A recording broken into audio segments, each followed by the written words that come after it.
수업 전에 질문 주시면 되겠습니다. 물론 제가 검사를 하겠지만. 아이고, 아이고.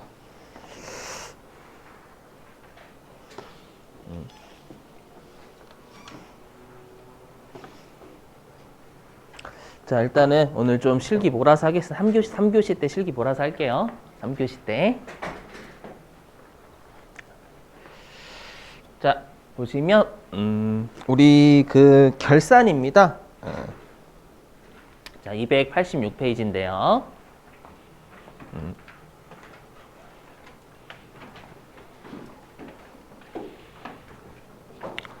자, 일단 여러분들이 꼭 외워주실 게 한 가지가 뭐냐면, 우리가 무조건 자동 결산은 여러분들 나오실 때마다 꼭 암기를 해주셔야 됩니다 라고 했었죠. 왜냐하면 자동 결산이 실제로 이제 오늘 입력하시다 보면 아, 되게 쉽구나, 이거 빠르네 진짜로, 이 생각이 드실 거예요. 그래서 자동 결산을 꼭 외워주셔야 되는데, 일단 우리가 자동 결산은 결산자료 입력이라는 메뉴에서 한다라는 거 좀 기억해 주시고 오늘 설명드리겠지만, 그리고 어떻게 하시면 시험에서 줘요. 뭐 예를 들어 가지고 기말 원재료가 100원이다 라고 하면은요, 그냥 여러분들이 실제로 여기 들어오셔 가지고 여기다가 기말 원재료 여기에다가 100원 이렇게 집어 넣으시면 돼요. 진짜입니다. 그래서 여기는 여러분들 30초도 안 걸려요. 알죠? 좀 잘 외우고 계시면. 그래서 우리는 회계 2급은 상품만 내지만 여기 세무란다. 회계 1급은 제조기업이기 때문에 상품도 출제하지만 우리가 공장고도 출제해요. 그래서 만약에 시험에서 기말 원재료 금액이 얼마다라고 하면 여기다 넣으시면 되고요. 그 다음에 기말 제공품 금액이 얼마다라고 하면 여기다 넣으시면 되고요. 기말 제품 금액이 얼마다 여기다 넣으시면 되죠. 이게 진짜 간단해요. 이렇게 하고 넘어갈게요. 좀 이따 실기 보시면 알아요, 여러분들. 되게 쉬워요. 자, 이거 무시하시고 시험에 잘 안 나오니까 패스. 시험에 잘 안 나오는 거 패스할게 빨리 여러분들. 잘 나오는 우리는 시험 합격 목적이지 여러분들. 그 100점 맞는 게 아니니까. 100점 맞으려면 거의 100시간에 100시간. 100점 맞으려면. 자, 여기 이제 유동자산인데요. 비유동자산. 자, 여기 보시면은요.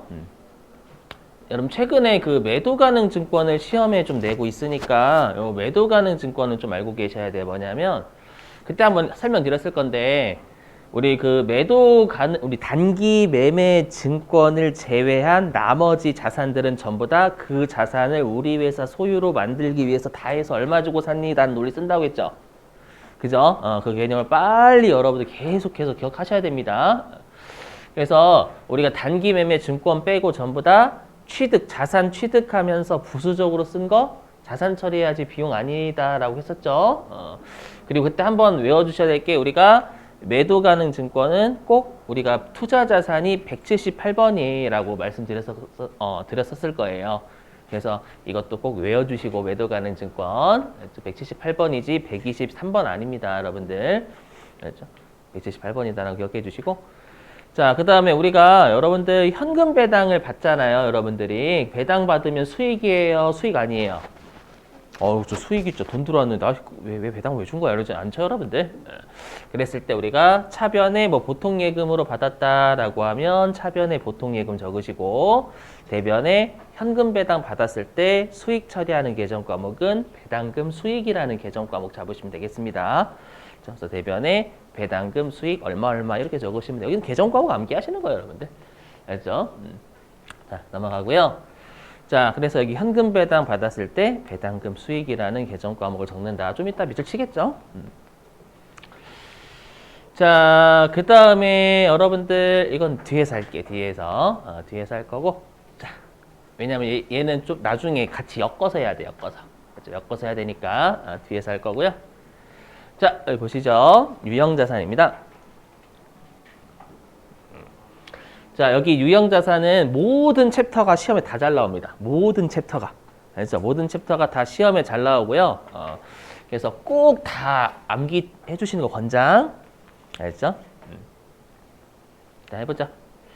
자, 일단 여러분들이 진짜 조심하실 게 뭐냐면, 가끔씩 잘 나오는 문제는 아닌데, 우리가 건물이나 토지라는 계정 과목을 분명히 쓰죠, 여러분들.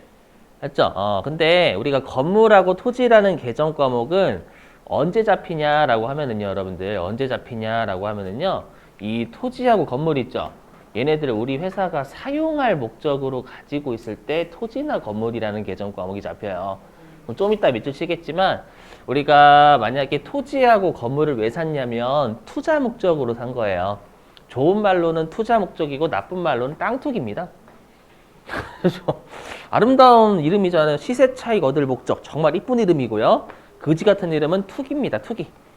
아셨죠? 그래서 만약에 조심하실 게 내가 만약에 땅값 또는 건물값 오를 걸 대비해가지고 미리 사놓은 거예요. 알죠? 그러니까 내가 만약에 우리 회사가 저기 그 어디 땅이 개발이 될 것 같대. 막 지하철 뚫릴 것 같대요. 그래서 우리가 건물하고 토지를 산 거예요. 그럼 그때는 회사가 건물하고 토지라는 계정 과목을 안 잡아요. 그때는 외워주셔야 됩니다. 투자, 부동산이라는 계정 과목을 쓴다라는 걸 꼭 외워주셔야 돼요. 아셨죠? 꼭 암기. 알죠? 꼭 외워주시고 요거.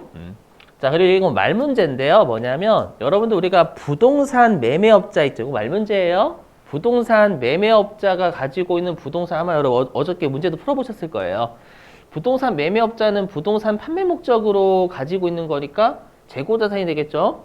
이건 당연한 상식. 자, 그리고 우리가 유형자산 같은 경우에는 당연히 형태가 있어요. 유형이니까 형태가 있고요. 그리고 1년을 초과해야 돼. 우리 건물, 토지, 기계 이런 것도 1년 넘게 사용하죠. 회사들은요. 그러니까 우리가 지금 비유동자산 배우는 거잖아요. 그죠? 이렇게 외워주시고. 자, 그 다음에 여기 유형자산의 예시는 뭐냐면 계정과목 외우시란 얘기예요. 계정과목. 알죠? 자, 그랬을 때 여러분들이 딱히 낯선 건 몇 개 없으세요. 여기에서 여러분 토지 뭔지 아시죠? 땅을 우리가 토지라고 하는데 주의하실 사항이 뭐냐면 우리 그 유형자산 쪽에서는 여러분들 감가상각이라는 게 진짜 중요해요. 회계나 세법은 특히 감가상각 진짜 좋아하거든요. 그럼 우리가 감가상각은 뭐냐면 여러분들 우리가 사용하면 비용 처리해야죠. 맞죠? 사용하면 비용 처리하니까 사용하면 우리가 건물하고 토지, 건물이나 이런 것들 사용하면 당연히 비용 처리해야 돼요. 알죠? 그래서 사용하니까 우리가 비용 처리하는 걸 유형자산이나 무형자산에서는 감가상각이라고 생각하시면 돼요. 알죠? 근데 여기 보시면 토지는 감가상각이라는 걸 하지 않는다라고 돼 있잖아요. 왜일까요, 여러분들? 토지는 영원해서 그래, 영원. 알죠? 영원하니까. 건물은 불타면 건물이 소멸되지만 토지가 불탔는데 토지가 소멸되면 난리 나는 거죠. 강원도가 불탔어요. 혹시 강원도가 고향이시면 죄송해요. 강원도가 불탔다라고 강원도가 우리나라에서 없어져요? 지도에서 막? 그건 아니잖아, 여러분들. 그래서 우리가 영원하면 상각할 수 있는 기회가 너무 많아요. 맞죠? 그래서 토지 같은 경우에는 감가상각을 하지 않는다라는 겁니다. 사용기간이 영원하다 보니까. 알죠? 자, 그 다음에 뭐 딱히 어려운 계정 과목은 없으실 거예요. 뭐 건물 있을 거고 우리가 구축물이라고 해가지고 구축물은 그냥 건물 형태인데 막 횡단보도 이런 것들 생각하시면 돼요. 알죠? 구축물은 시험에 잘 안 나오고요. 우리 시험에 구축물 잘 안 납니다. 그 다음에 기계를 매입했을 때는 기계장치라고 하지 기계라고 하지 않습니다. 여러분들 뭐 이 정도 딱히 어렵지 않으실 거고. 자, 그리고 우리가 차량 운반구는요. 그냥 우리가 탈 것들 있죠. 탈 것들을 구입했을 때 다 계정 과목을 차량 운반구라고 해요. 비행기를 사든 탈 거죠. 그다음에 화물차를 사든 오토바이를 사든 아니면 뭐 전기 자전거를 사건. 알죠? 회계는 다 탈 것들이잖아요. 탈 것들을 자산 처리하는 계정 과목은 차량 운반구라고 하지 이름을 달리 부르지 않는다라는 것도 좀 기억해 주세요. 아시죠? 자, 그 다음에 비품은 이미 했었죠, 여러분들? 비품 이미 했으니까 넘어가고요.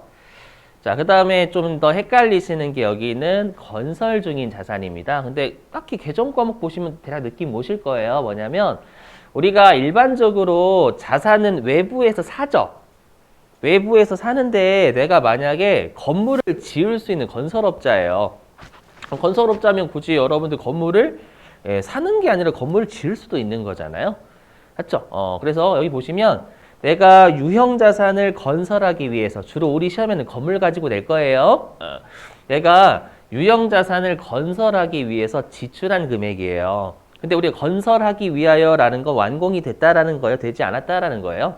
완공은 되지 않은 거예요. 우리가 건물이라는 개정 과목은 완공이 되었을 때 쓰는 거거든요.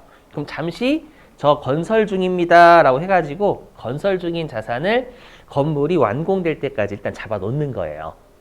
되셨죠? 그랬다가 건물이 완공이 되면 그때 더 이상 건설 중이 아니니까 건설 중인 자산을 까버리고 차변에 건물 이렇게 잡으면 되는 거예요. 아셨죠? 근데 건설 중인 자산도 마찬가지로 감가상각을 하지 않습니다. 왜일까요? 건설 중이면 사용 가능한 상태가 아니에요. 여러분 사용하니까 깐다라고 했죠? 그럼 건설 중이라는 건 아직 사용 가능한 상태가 아닌 거잖아요, 여러분들. 이해되세요? 그래서 가끔씩 다음 중 감가상각하지 않는 자산은 이렇게 낼 수 있으니까 그래서 건설 중인 자산, 토지가 대표적이다라는 거 감가상각하지 않는 거 아시죠? 꼭 외워주시고 자 넘어갈게요.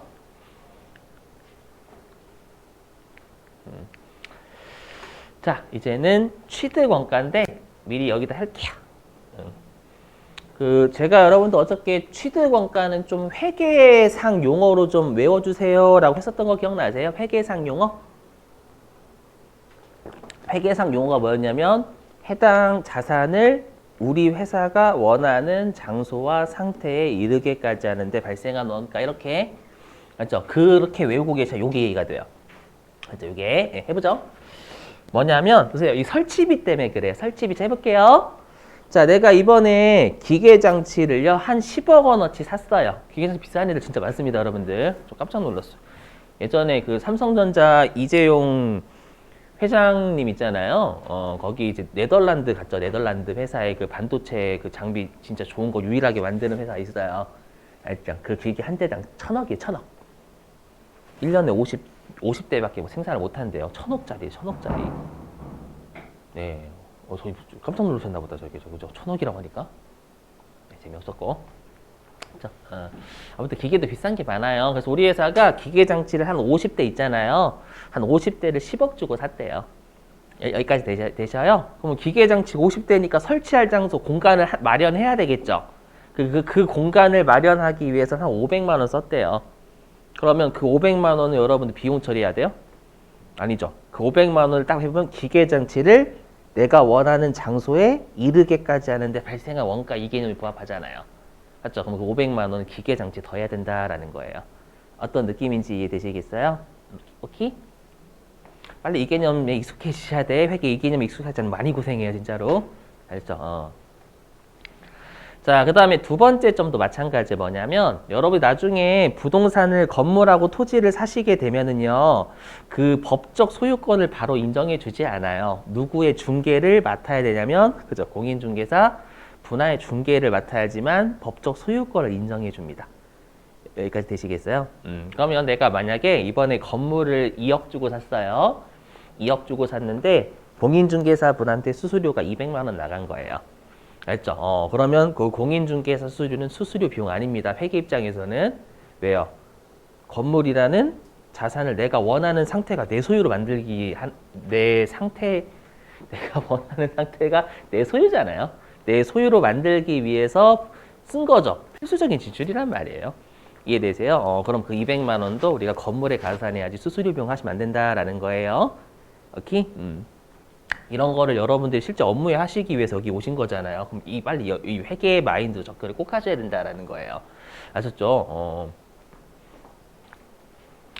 자, 그 다음에 세 번째 점 나중에 할게요. 나중에, 이름 더럽죠? 나중에 할게요. 자, 그 다음에 네 번째 점은 시험에 미친 듯이 냅니다. 이것도 문제 풀 거예요. 저랑. 자, 들어보셔야 돼요. 왜냐면, 여러분들 유형자산이나 특히 유형자산 취득하실 때 취득세라는 세금을 꼭 내셔야 되거든요. 그 세금은 딱 한 번만 내면 돼요. 취득할 때만. 알죠? 그럼 이 취득세를 내지 않아 봐요. 안 하면 여러분들 그 자산의 소유권 인정 안 해줘요. 알죠? 한번 우겨보세요. 안 낼 거예요, 저 취득세 이렇게. 우겨보세요. 그럼 여러분들 소유가 안 되기 때문에 이 취득세도 내가 원하는 상태죠. 내 소유. 내가 원하는 상태로 만들기 위해서 쓴 거니까. 그래서 제세공과금은 여러 가지 세금이나 공과금이에요. 근데 여러분들 조심하실 게 뭐냐면 우리 일상생활의 공과금하고요. 회계하고 세법의 공과금은 다른 의미예요. 우리가 알고 있는 공과금은 뭐예요? 일상생활은. 전기세 그런 거죠, 여러분들. 수도요금. 근데 회계나 세법에서의 공과금은 뭐냐면 세금은 아닌데 강제적으로 내는 성격을 다 공과금이라 불러요. 아시죠? 그래서 나중에 막 내가 이제 어떤 회사가 어떤 협회에 가입하면 회비 내야 되죠. 매달. 그 회비도 우리가 세금과 공과 이렇게 처리하면 세금과 공과. 여러분 뭐야? 공과금 아닌데 이거 회계상 공과금이어서 그래요. 아셨죠? 그래서 뭐 우리가 뭐 토지개발 부담금 이런 거 있잖아요, 여러분들. 아니면 우리가 토지 재개, 맞나? 맞죠? 아무튼 토지 재개발 그 부담금도 여러분 토지와 관련된 우리가 공과금이니까 이런 것들 우리가 자산 잡아야 된다라는 거예요. 그래서 빨리 공과금을 버리셔야 돼. 우리가 알고 있는 공과금. 알죠? 일상생활에서는 그 공과금 가시고 회계에서는 세금은 아닌데 강제적으로 내는 성격은 다 공과금이라 불러요. 알죠? 자, 근데 이제 주의하실 게 있습니다. 뭐냐면 우리 시험에서도 또 많이 내는 게 세금 중에 이 두 가지 보시면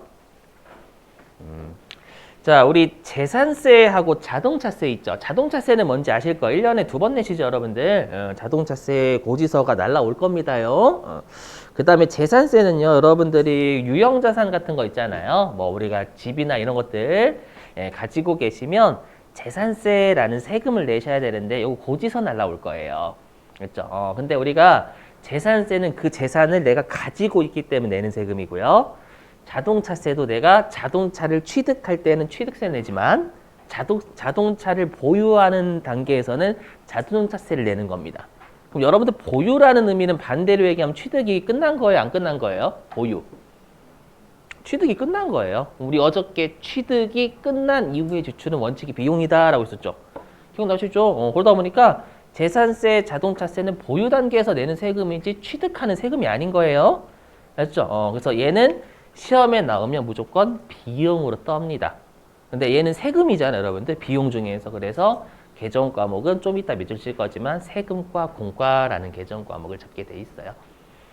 아시죠? 이 세금과 공과는 세금과 공과금을 결합시킨 거기 때문에 세금일 때도 쓰고 공과금일 때도 이 개정 과목 합쳐서 씁니다. 아시죠? 꼭 기억하셔야 돼요. 좀 이따 문제 풀 거고 다 배우신 다음에 자, 그 다음에 마지막 이건 뭐냐면은요. 여러분들 우리가 기계를 비싼 걸 사왔어요. 만약에 삼성전자가 기계장치 한 여러분들 2대 사왔대. 1,000억짜리 2대. 맞죠? 그래서 2,000억짜리 사왔대요. 그럼 이 기계가 여러분들 정상적으로 작동되는지 확인을 해봐야죠. 여러분 테스트?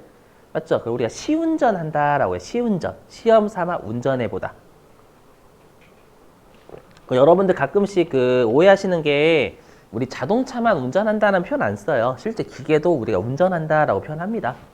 알죠? 그러니까 실제로 제가 아는 동생 중에서도 이 테스트만 전문적으로 하러 다니는 애가 출장 가가지고 테스트 막 해주는 거예요. 알죠? 그러면 이거 수수료를 받는 거예요. 알죠? 그러면 이것도 마찬가지죠. 우리 시운전비라고 하거든요. 그럼 이것도 뭐예요?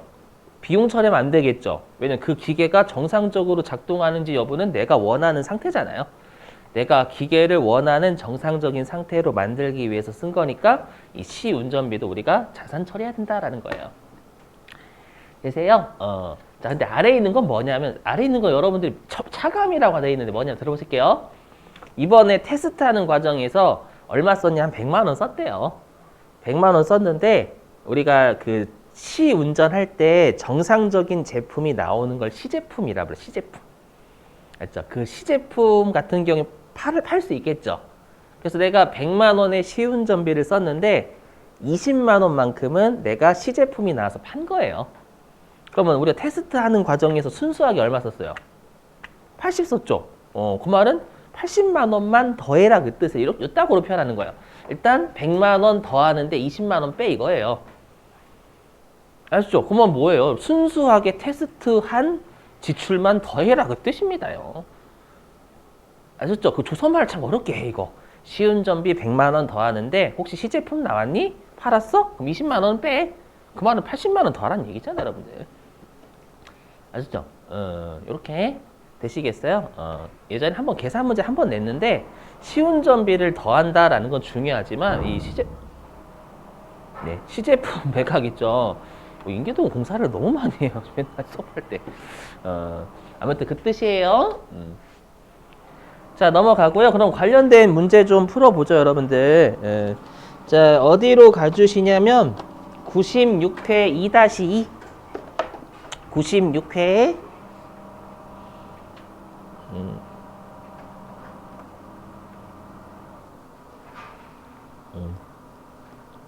어디 있냐?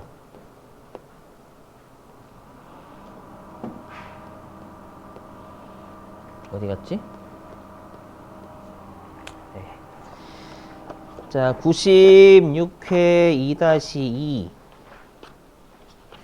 353이네요. 353. 아유, 시끄러. 혹시 여러분들 그 영상 보실 때 시끄러 이거는 그냥 무시하시고. 자, 353페이지 맨 위에 여러분들 2번 있죠? 2번. 알죠? 2번 간단하게 말로 씹으려 볼게요. 이거는 쉬우니까. 쉬우니까래. 방금 배웠으니까. 자, 읽어보면은요. 8월 21일. 자, 공장 이전을 위해서 신축 중이었던 건물이 완공돼 가지고요. 이제 건물이 완성이 됐대요. 완공이 돼 가지고요. 취득세 등 관련 소요 공과금. 여기서 핵심은 공과금의 핵심은 취득세 보이죠? 취득세 보이세요? 그럼 취득세 나왔다라고 하면 자산에 무조건 가산하셔야 된다라는 거예요. 자산 취득과 관련돼 있으니까. 자, 취득세 등 관련 소요 공과금 750만 원을 보통예금 통장에서 이체해서 지급하였다. 그럼 이거 어떻게 처리해야 돼요? 일단 대변에 보통예금 750만 원 감수하겠죠? 맞죠? 차변에 뭐 적을까요? 건물이요, 건물. 맞죠? 이 취득세 자산이 건물과 관련된 취득세잖아요, 여러분들. 이해되세요? 그래서 우리가 자산 처리한다라는 건 관련된 자산 계정 과목 더하라는 얘기예요, 여러분들. 되시겠어요? 무슨 말인지? 이렇게 하시고 그 다음에 5번도 좀 같이 5번도 같이 좀 해보죠. 10월 22일입니다. 자, 읽어보면 자, 영통산업에 거기 보이세요? 제품을 판매? 보이시죠? 그럼 제품을 판매했으니까 나는 수익이 있는 거예요. 어저께 1원에 팔아도 수익은 1원이 있다라고 했었죠? 자, 제품을 판매하면서 발생한 화물 운송비 15만 원을 보통예금 계좌에서 이체하였다. 그럼 핵심이 뭐냐면 지금 내가 제품을 내가 판매 수익이 있는 상태에서 비용을 썼죠. 그럼 우리가 어저께 원칙이 원재료나 상품을 매입하는 과정에서 운반비를 쓰면 걔는 원재료나 상품 잡아야 되는 거예요. 하지만 지금은 제품을 판매하면서 그럼 수익이 있는 거니까 관련된 비용 대응시켜야죠. 그럼 이때는 차변의 계정과목 뭐 써야 돼요? 이때는 운반비 쓰셔야 돼요. 운반비. 대변에 보통예금 이렇게 하셔야 되는 거고. 이해되세요? 근데 만약에 문제에서 제품을 매입하면서 이렇게 하면 이때는 제품으로 처리하셔야지 운반비 처리하시면 안 돼요. 이해되시겠어요, 여러분들? 이런 거 조심. 항상 그래서 여러분 운반비 나오면은요 꼭 매입하는 과정인지 판매하는 과정에서 수출한 건지 꼭 잘 보셔야 됩니다. 아셨죠? 자, 됐고.